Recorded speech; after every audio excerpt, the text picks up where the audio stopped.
Olá, meu nome é Marcelo e estamos aqui com o Luiz para mais um episódio aqui no Espaço Essência, onde buscamos olhar para o mundo com mais profundidade e propósito, refletindo sobre temas mais relevantes para o nosso crescimento como seres humanos. Hoje, escolhemos um tema intrigante e, ao mesmo tempo, extremamente relevante para cada um de nós, que é o novo analfabetismo, não saber ler a si mesmo. E aí eu pergunto para o Luiz, sob a luz da psicanálise, o que você pode nos falar sobre essa dificuldade que nós temos de ler a nós mesmos? Primeiramente, essa é uma grande oportunidade para nós discutirmos esse tema. Eu e o Marcelo pretendemos fazer uma ligação muito bacana usando duas visões. Eu acho que eu fiquei extremamente feliz com essa oportunidade. Primeiramente, o que eu posso falar é o seguinte, não saber ler sobre si mesmo perante a psicanálise significa a gente não conseguir reconhecer os próprios sentimentos. É aquela incapacidade de ler a si mesmo, dificuldade do indivíduo em acessar os conteúdos inconscientes, lidar com resistências que impedem essa autocompreensão. Isso gera, uma sensação de desconexão conosco mesmo, dificuldade para verificar padrões de comportamento e lidar com emoções. Para ficar mais claro, eu queria justificar isso, embasar isso. Primeiro, eu queria falar um pouquinho sobre o inconsciente. O que é o inconsciente? O inconsciente é um lugar na nossa mente psíquica que guarda todas as experiências, desde que nós nascemos, desde que nós estamos vivenciando, e mesmo antes de nós nascermos, durante a própria nossa gestação, estamos vivendo experiências. E essas experiências ficam guardadas no inconsciente. Só que essas experiências, nem todas, são experiências que nós consideramos agradáveis. Passamos por situações que nos frustram, situações que nos deixam muito tristes, e vulneráveis, que esse é o ponto, ser colocado aqui agora. Para ficar mais claro, vou falar um pouquinho como que nós interagimos com o mundo externo. Nós recebemos informações do mundo externo através dos nossos órgãos dos sentidos, através da visão, da audição, do tato, e o olfato. Dependendo daquilo que está guardado, armazenado no inconsciente, esses estímulos, que são gatilhos, poderão gerar sentimentos bons ou ruins.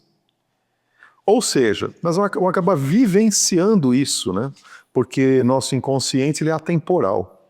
Então, em algum momento eu vejo alguma coisa, sinto dor numa coisa, aliás, o olfato é algo muito poderoso, e aquilo vem para nós como se tivesse acabado de acontecer, porque o nosso inconsciente ele é atemporal. E às vezes não conseguimos lidar com isso. Via de regra, o que é a experiência do sentimento?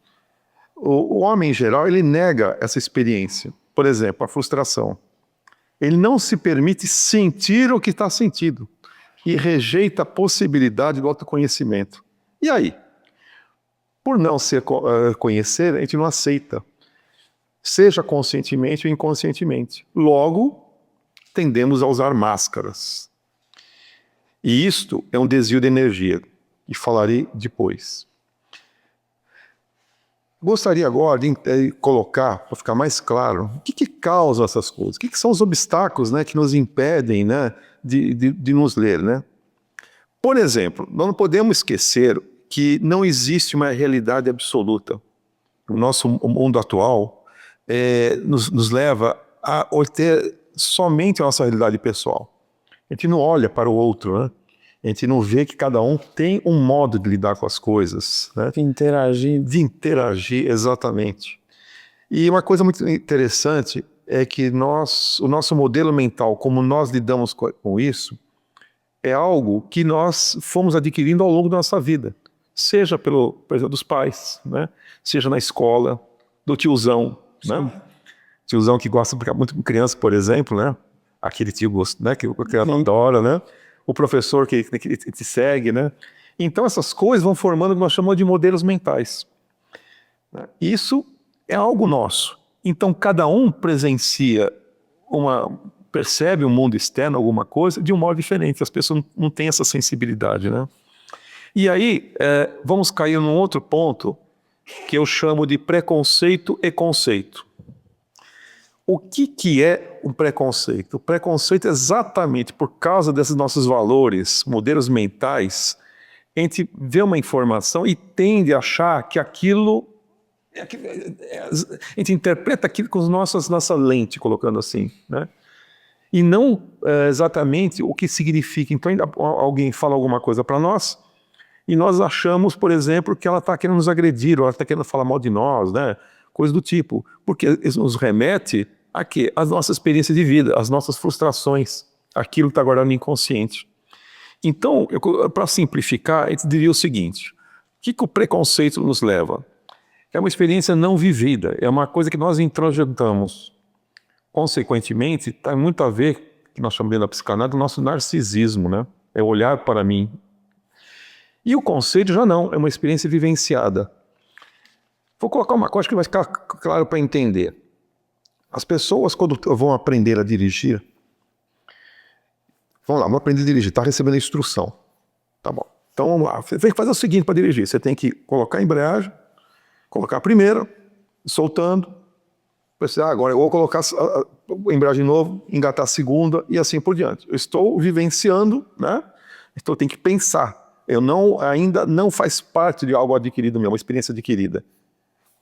Quando depois, com o tempo, você pensa para trocar de marcha? Não. Por quê? É um conceito adquirido, eu vivenciei. E nós temos dificuldades em exatamente lidar com essa vivenciar. Por quê? Um outro ponto que eu queria colocar. Existe uma confusão entre individuação, que é algo que foi proposto por Carl Jung, e individualismo. O que é individuação? Exatamente é a nossa identidade, a nossa singularidade. Eu sou diferente de você, vem um mundo diferente de você. Cada um tem um modo de lidar com as coisas, né? Enquanto que o individualismo já nos leva para quê? Leva para o egoísmo, o ego e assim por diante. Então, as pessoas estão muito indo para o individualismo e esquecendo que ser e ter identidade não significa ser individualista. E aí, chego num outro ponto, que é o seguinte. Por causa de vários estímulos, seja da nossa vivência passada, nossa experiência, seja dos estímulos da sociedade, né? Nós temos desejos. E muitas vezes a gente consegue decifrar o que são esses desejos. São desejos, muitas das vezes, inconscientes. E como eu não sei o que vem a ser, eu fico naquela ansiedade, começa a gerar ansiedade, porque eu vou desejando, não consigo obter aquilo que eu estou desejando, né? Na psicanálise tem um termo que ele fala assim, o ser humano é um ser de falta, está sem falta de alguma coisa, né? E vai buscando. Mas se eu não conseguir controlar essa ansiedade, eu caio num outro campo. Eu vou cair na angústia. E se essa angústia não for trabalhada, o que vai acontecer? Eu poderia, inclusive, cair numa depressão. Sim. Então, esse, inclusive, é um problema do nosso momento atual. Então, é um dos grandes problemas que a gente está passando agora na humanidade, né? Essa questão da depressão, né? Que está levando muitas pessoas até a cometerem suicídio, esses planos. Exatamente. Quando a depressão ela não é sanada, a pessoa poderá cometer o suicídio. Apertando esse gancho, só que você me falou do suicídio, existe muito preconceito com relação... Eu falo preconceito, tá vendo? Nossa visão, né? Com relação ao suicídio. Aquela pessoa que tem ideação suicida, na verdade, ela não quer se matar. Sim. Ela quer fugir daquela situação de extrema angústia. E o caminho que ela vê é a última opção. É a última opção. Então ela quer sair daí, dizendo assim, quer sair da cena, né? Então, assim, para essa primeira parte, eu gostaria que depois eu vou passar a bola para você, cara. Quando ignoramos essas coisas, o desejo que gerou a ansiedade, gerar uma angústia. E a angústia, consequentemente, poderá gerar uma depressão. O que eu gostaria que você... Fala um pouquinho a tua visão do ponto de vista espírita agora. Como é que você pode falar sobre esse tema no serviço e tal? Por favor. Luiz, eu vejo que o homem hoje, ele está muito mais moldado ao exterior do que voltado para o interior. E essa condição de ele estar mais voltado ao exterior do que para o interior, acaba que para ele é mais fácil ele ver o outro do que ver a ele mesmo. E se a gente for ver, né, no próprio Evangelho, que ele fala que é mais fácil você ver um cisco no olho do outro do que uma trave, uma argueira no nosso próprio olho, né? Às vezes o que a gente tem para nós mesmos é muito maior do que o que a gente está vendo no outro.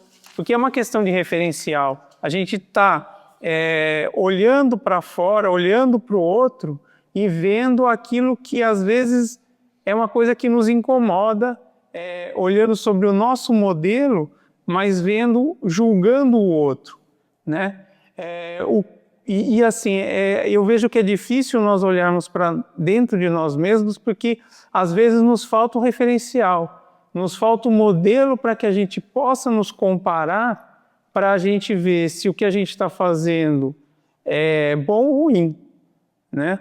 E às vezes esse modelo, se a gente for ver sob a ótica do Espiritismo, a gente pode colocar no Cristo, a gente pode colocar no amor, a gente pode colocar nos sentimentos. E aí, quando a gente olha, a gente se assusta. Quando a gente olha para dentro da gente mesmo, a gente acaba se assustando porque aquilo que a gente vê não é aquilo que a gente esperava de nós, não é verdade? Exatamente. E aí, isso acaba impedindo e fazendo com que nós voltemos a olhar para o próximo, para fora, e não para dentro da gente, né? E outro dia eu estava pensando também, né, sobre esse tema, e pensando como Deus é sábio, porque Ele nos permite, né, quando o Espiritismo traz a luz para a gente das reencarnações, Ele sabe que para a gente mudar, para a gente realmente nos olhar, né, como seres humanos para dentro de nós mesmos, isso é um processo que demora, né? Se fosse fácil, bastava uma vida para que nós chegássemos ao estado máximo. E não é isso que acontece, né? A gente vê que a gente vai melhorando gradativamente, paulatinamente, pouco a pouco. E isso é um processo de introspecção, isso é um processo de olhar para dentro de nós. E quanto mais a gente vivencia, quanto mais a gente olha para dentro de nós mesmos, a gente vai aprendendo a nos entender e a entender o próximo e a nos melhorar. Você quer dizer então para mim que a grande dificuldade de ler a si mesmo do ponto de vista do Espiritismo é que quando eu começo a entrar em contato com aquilo que eu não sou e gostaria de ser perante o Evangelho, assim por diante, eu prefiro não olhar para mim e olhar para o outro e ficar olhando para mim? Sim, a gente acaba tendo medo, né, de olhar para a gente mesmo, porque o que a gente realmente quando a gente olha para dentro da gente mesmo, acaba nos assustando. Não sei se você concorda. Concordo plenamente. Porque nem sempre, ou na maioria das vezes, não é aquilo que a gente esperava da gente. Sim. E isso acaba nos assustando e acaba nos repelindo para olhar para nós mesmos. E talvez seja esse um dos maiores problemas que causam todas essas mazelas, crises existenciais, que nos levam a condições até, como nós já falamos, de depressão, que gera outras consequências mais graves. Eu não sei se você concorda sobre o ponto da psicanálise. Sim, concordo, mas eu queria fazer me colocasse uma coisa. Esses desejos que a gente fala, que eu falei, né, desejos que levam, né, ansiedade, assim por diante, você acredita que existem desejos que estão no nosso inconsciente espiritual? Sim. Que enquanto nós não conseguimos decifrar, nós também ficamos estando ansiosos? Você poderia falar sobre isso? Sim. Se nós formos ver, eu entendo que o nosso eu, né, mais interno, ele não está alojado nesse ser que você está vendo. Ele está alojado num ser que é o ser espiritual, que é o nosso espírito. E esse espírito, ele teve várias vivências que nós não lembramos, mas que guarda nele essas condições que nós já tivemos. E isso nos leva, muitas vezes, a sentir como que eu posso dizer, essa repressão, ou não nos deixar com que os sentimentos eles saiam de dentro da gente, para que a gente consiga realmente ver o mundo como ele realmente precisa ser visto. Não sei se você concorda com isso. E outra coisa, você acha que, por exemplo, dentro desse inconsciente nosso espiritual, esteja talvez colocado uma programação nossa de encarnação, e enquanto a gente não consegue decifrar, nós também passamos por alguns momentos de angústia? O que você acha? Sim, porque eu entendo que essa vida, ela está aqui para um propósito, que é fazer com que nós evoluamos, que nós cresçamos.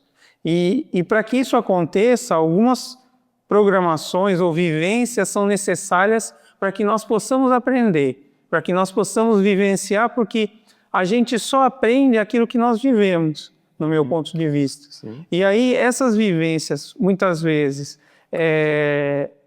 onde numa outra vida talvez não tinha importância para a gente, ou nós não demos a devida importância, nós vamos vivenciar e vamos sentir em nós mesmos, às vezes, aquela dor, né? Aquela necessidade que nós passamos, e isso não vai nos ensinando.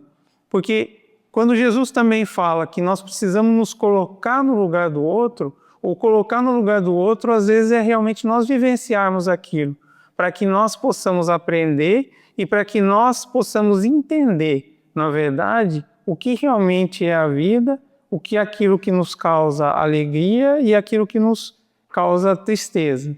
Então eu acho que esse ponto é um ponto que essa condição da vida como escola vai nos proporcionando, e nós vamos aprendendo e vamos crescendo com isso. Bacana. Você fez lembrar uma coisa que eu queria colocar agora, que exatamente é que a gente costuma chamar, eu em terapia também chamo isso de ciclo da vida, que seria a experiência do sentimento. Vou imaginar a seguinte situação. Vou imaginar que você está vendo um triângulo, 3 vértices, onde um vértice você tem o vértice do sentimento, aquele que eu sinto diante de alguma coisa. O outro vértice seria o pensamento, o que eu penso a respeito disso. E o outro que vem a ação, o que eu faço com isso. Normalmente, o que as pessoas fazem? Eu senti, eu não vivenciei por que eu estou sentindo aquilo, eu tomo uma ação. Né? Então, introjeta, né? Preconceito, então eu ajo sem pensar o porquê. Às vezes falta alguma coisa, né? Alguma coisa. Dessa tríade. Isso, por isso que a proposta, né? Que a proposta para nós conseguirmos melhorar essa leitura sobre nós mesmos é exatamente isso, né? Eu sentir algo, recebi uma informação do meio externo. E aí pensar, por que eu senti isso? Por que de repente alguém falou alguma coisa para mim e eu falei algo para aquela pessoa de um jeito assim, as pessoas diriam, meio torta, né? Por que eu fui agressivo? Por que eu tomei aquela atitude? É importante entender que muitas vezes essa atitude, quando eu falo com alguém sobre isso, né, sobre alguma coisa, muitas vezes eu não estou falando com aquela pessoa. Eu estou falando com algo que estava dentro de mim, que estava no inconsciente, que estava lá, e isso foi um gatilho. Daí a importância do autoconhecimento. Este processo, né, que a gente chama de ciclo da vida, o sentir, pensar, agir, é um processo de autoconhecimento. Então, voltando àquilo que eu tinha falado antes, né, anteriormente, que eu falei que ia voltar a falar nisso, quando a gente aceita que temos um sentimento, estou frustrado, né, estou com medo, não importa o que seja, eu consigo chegar mais perto de mim. É verdade. Né? Com isso eu consigo retirar máscaras, não ficar, né, colocando algo que eu não sou. E aí libera aquela energia que está segura, está guardada, para a criatividade. Ou seja, a criatividade ela vai chegar a partir do momento que eu libero essa energia, né? E aí eu quero colocar algumas frases que eu separei aqui, muito interessantes, e depois eu queria uma opinião sua depois da visão espírita. Freud diria, por exemplo, que atualmente a sociedade moderna é fruto de muita repressão, pois reprimimos a nossa vulnerabilidade. Olha como você falou, né? É verdade. Nossa necessidade de sermos vistos além das máscaras online. Assim nos afastamos não só dos outros, mas de nós mesmos. A solidão, portanto, não é somente a ausência do outro, mas a desconexão com o meu próprio eu. E Einstein deixa a última frase muito bacana que eu separei também. Nem tudo pode ser modificado, mas nada pode ser modificado até que seja enfrentado. Uma outra coisa bacana que eu segurei, foi o seguinte. Augusto Cury, um grande, né, psiquiatra, e livros, muitas coisas bacanas que ele coloca, muito bacana, eu gosto muito dele. Ele nos coloca uma coisa. Todas as escolhas implicam em perdas. É verdade. Quem estiver preparado para perder o trivial não é digno de conquistar o essencial. E se formos amigos da sabedoria, descobriremos que o essencial são as pessoas que amamos. É verdade. E você falou uma coisa interessante, Luiz, porque você estava falando, eu estava pensando aqui, que às vezes você falou da solidão, né? E muitas vezes nós estamos sós porque nos falta a solidariedade, né? Porque se nós fôssemos mais solidários, né, a solidão ela ia deixando de ter espaço na nossa vida, né? Às vezes a gente, como você disse, a gente começa nas nossas frustrações, começa nas nossas questões que nos magoam, você começa a criar máscara para que você tente superar, mas de uma forma que talvez não seja a mais correta. E isso vai acabando, vai nos afastando do outro, né? E vai nos faltando a solidariedade, que é aquele abraço, aquele olhar no olho das pessoas, aquela questão que antigamente todo mundo falava que era tomar o cafezinho, era ser amigo, era sentar e conversar, né? E isso hoje eu acho que está ficando um pouco de lado. Deixando as pessoas mais solitárias, né, num mundo que tem evoluído, mas a gente precisa evoluir talvez para um caminho mais solidário. Não sei se você concorda. Concordo plenamente. Eu acho que você tem razão. As pessoas estão muito... A história do individualismo, né? E nós não esquecemos de que nós somos seres sociais, né? Sim. E Jesus nos deixou uma grande mensagem, né? Que enquanto você não olhar para o outro, enquanto você não pensar no bem coletivo, né? Você não, que ele chama, generalizando, praticar a caridade, dentro do Evangelho, né? Porque não tem salvação. A salvação é exatamente está associado a isso, né? Sim. Essa felicidade, né? E assim por diante. É você encontrar talvez o seu autoconhecimento, né? O seu eixo, né? De conduta e de caminho na vida. Você me fez veio algo que eu quero perguntar em função do que você falou, né? Quando eu falei, falando sentir, pensar, agir, você acha que isso tem uma conexão dentro do que o Espiritismo chama de reforma íntima? Com certeza, eu acho que total, né?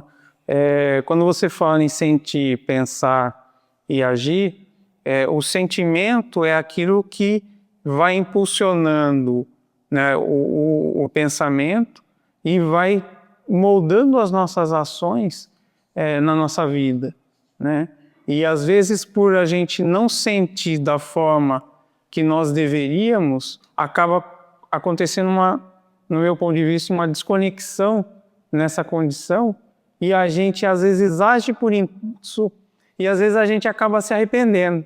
Mas isso também é um aprendizado, é um processo de autoconhecimento, que quando nós erramos também, nós estamos aprendendo. Quantas vezes você já não agiu por impulso e falou, puxa vida, eu não devia ter falado aquilo para aquela pessoa, né? Mas e você daí vai aprendendo, você vai, no meu ponto de vista, você vai se moldando para que você consiga, né, um dia ter essa linearidade, vamos dizer assim, na vida, né, para você ter esse equilíbrio. Eu acho que é isso que todo mundo, o que nós estamos buscando, né, que todo mundo está buscando. Ou seja, transformar o preconceito em conceito, experiência vivenciada, né? Verdade. Bom, Marcelo, não sei, eu fiquei muito feliz com o modo como foi falado aqui, gostei muito de dividir isso com você, sua opinião e essa discussão, acho que é um tema muito relevante. Sim, Luiz, eu concordo com você, agradeço muito o que a gente discutiu aqui, espero que isso, né, também possa levar à luz, né, aqueles que estão nos ouvindo, aqueles que estão nos vendo, né, e peço que se você gostou, né, você compartilhe, né, você vá aí embaixo, dê o seu like, para que mais pessoas possam também compartilhar desses pensamentos aí, poder reflexionar um pouco e conseguir olhar para dentro de si mesmo. Que é isso, exatamente. Bacana. Cara, valeu. Muito obrigado. Isso aí.